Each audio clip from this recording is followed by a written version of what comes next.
This is Victoria Wilders, your My Kids Locker COVID-19 podcast host.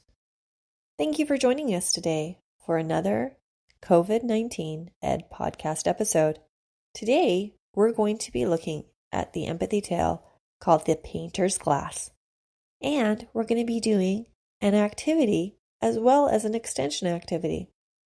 We always start off with an opportunity to reflect on a word or a quote. So, we're going to move on to part 1 now, an opportunity to listen to a quote. Enjoy. To part 1. Are you comfy? Are you cozy? Well, get ready to listen. For our mindful moment today, we are going to think about light. Yes, light. So this quote comes from Martin Luther King Jr. Darkness cannot drive out darkness.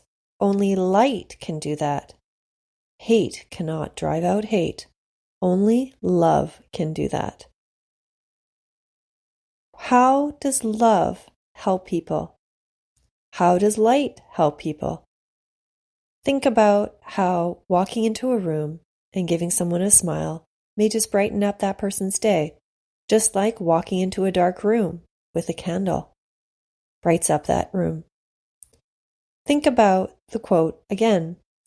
Darkness cannot drive out darkness. Only light can do that. Hate cannot drive out hate. Only love can do that.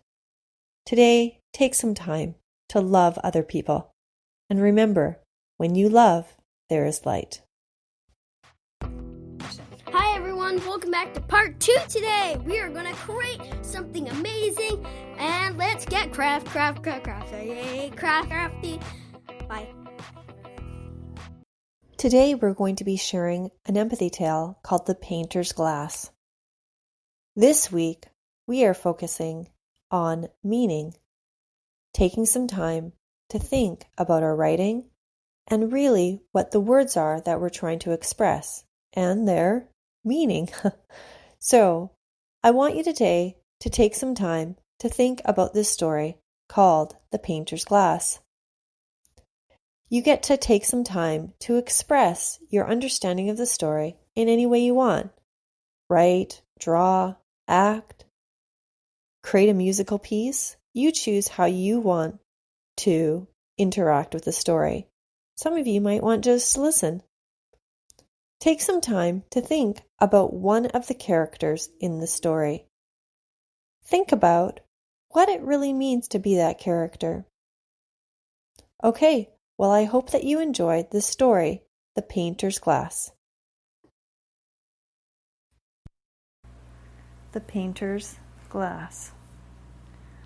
Once upon a time, a long time ago, in the land of the Oak and Eagle Kingdom, in the land of the Eastern Eagle. Just hold on. In the land of the Eastern Eagle, there lived a father and a mother and 3 sons. The 3 sons were getting older, and they each had unique personalities. The eldest brother struggled with jealousy, and he wanted to travel the world and make a fortune. He wanted to be rich and he wanted to be powerful, and that's what he wanted to do.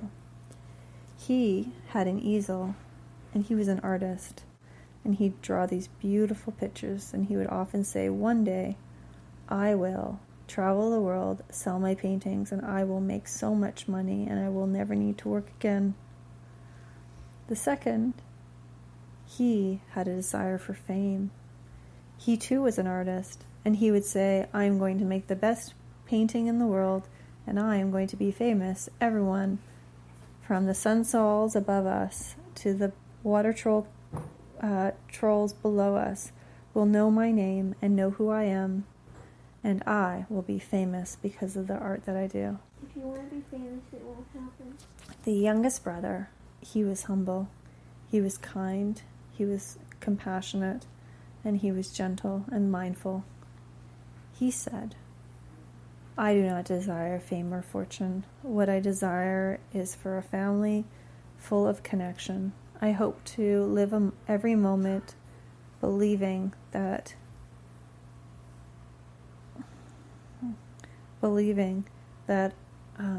goodness will happen and people are doing the best they can.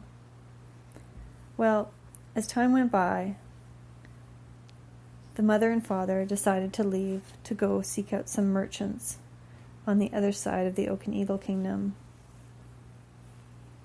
That night, as they were gone, the eldest brother drew a picture of the sunset. It was absolutely beautiful. The second drew a picture of the moon and the stars. And the youngest drew a picture of the sun rising. At noon the next day, there was a knock at the door. It was a wizard.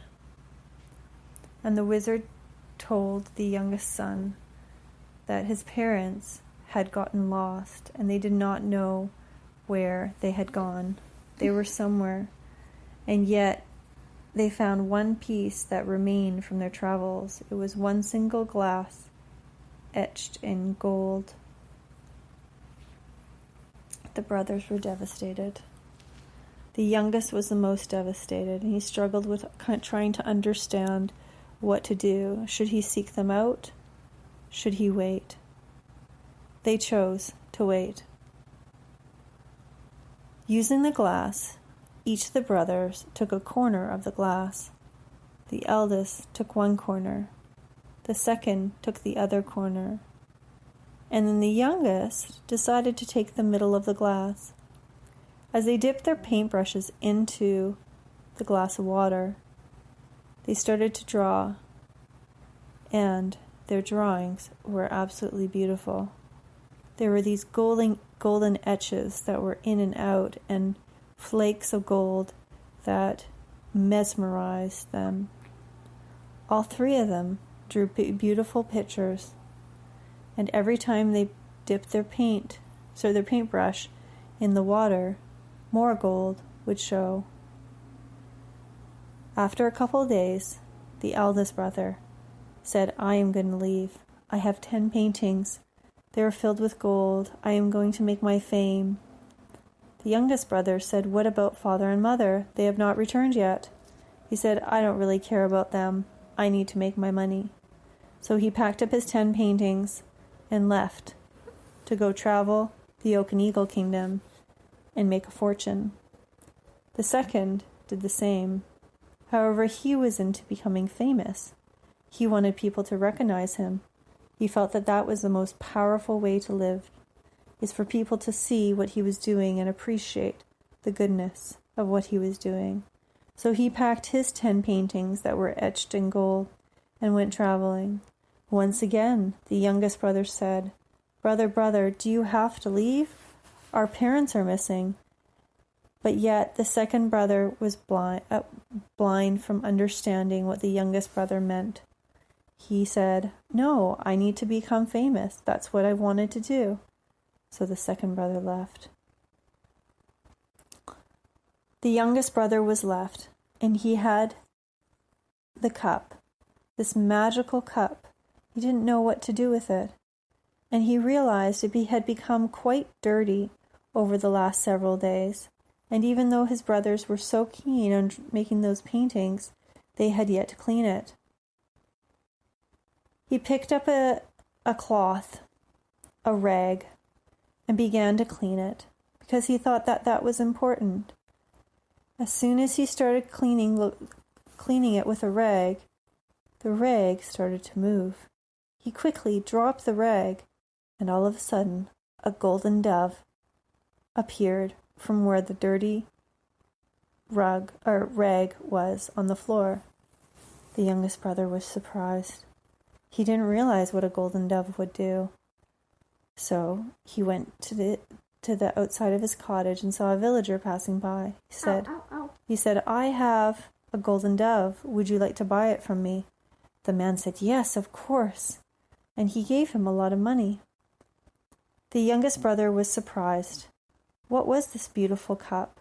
Originally, we just used it to dip our paintbrushes so that we could create paintings, but this is more than we had thought. So he began to take other rags and clean it even more, and over and over and over again, every time, the rag would turn into a gold dove. The youngest brother would be able to gain money, and he was able to live in a home in a comfortable way because of the money he was bringing in. Sometimes he would see an impoverished person walk by his window, and he would quickly go out and let go one of the doves and request for the dove to go to that homeless person. In his care and his kindness, not only did he give away the golden doves, but he was able to make money from the golden doves. Over several days, the boy began to feel alone. However, the two brothers returned home, and they returned home empty. They said that their paintings were stolen, that many people did not give them enough money, and they were sad because they thought that the fame and the fortune would make them happy. However, both of them did not achieve fame nor fortune, but ended up becoming poor because of the loss of their paintings. The youngest brother, then told them about the rags and the doves, the golden doves, and how rich they had become. The two brothers fell on their knees and said, "We are so sorry. We should have never left your home." And with that being said, they ended up hugging. And the youngest brother said, "From now on, we are going to clean our cup and make it beautiful again.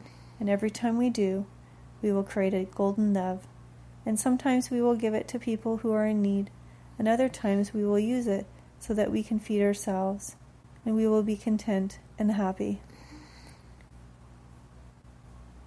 And just as they were doing that, there was a knock at the door, and their parents were home. They hugged the parents and said, "What was this beautiful painter's glass you gave us?" And they said, "We became lost, and the only thing that we had was a glass. And the wizard who found that glass was magical. He was the one, the magical wish of having golden doves and golden etchings for your paintings. We are glad that people of the Oak and Eagle Kingdom, including this wizard, cared enough to be able to give us this gift. We are grateful."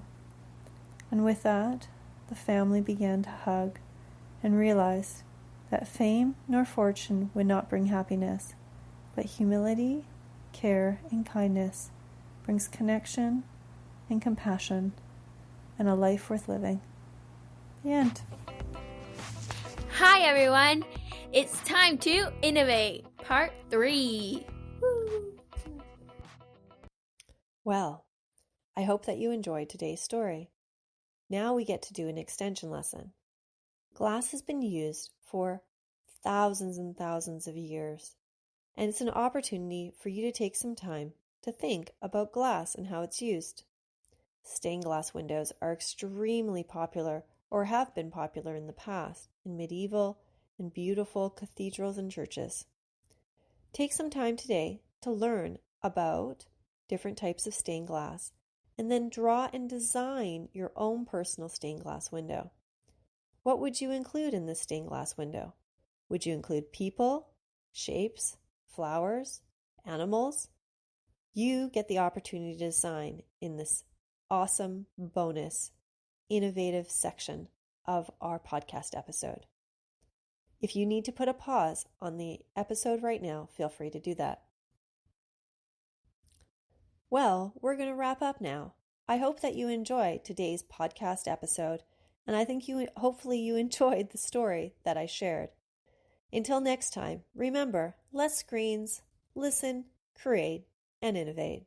This is Victoria Wolders, your COVID-19 Ed podcast host, signing off. See ya!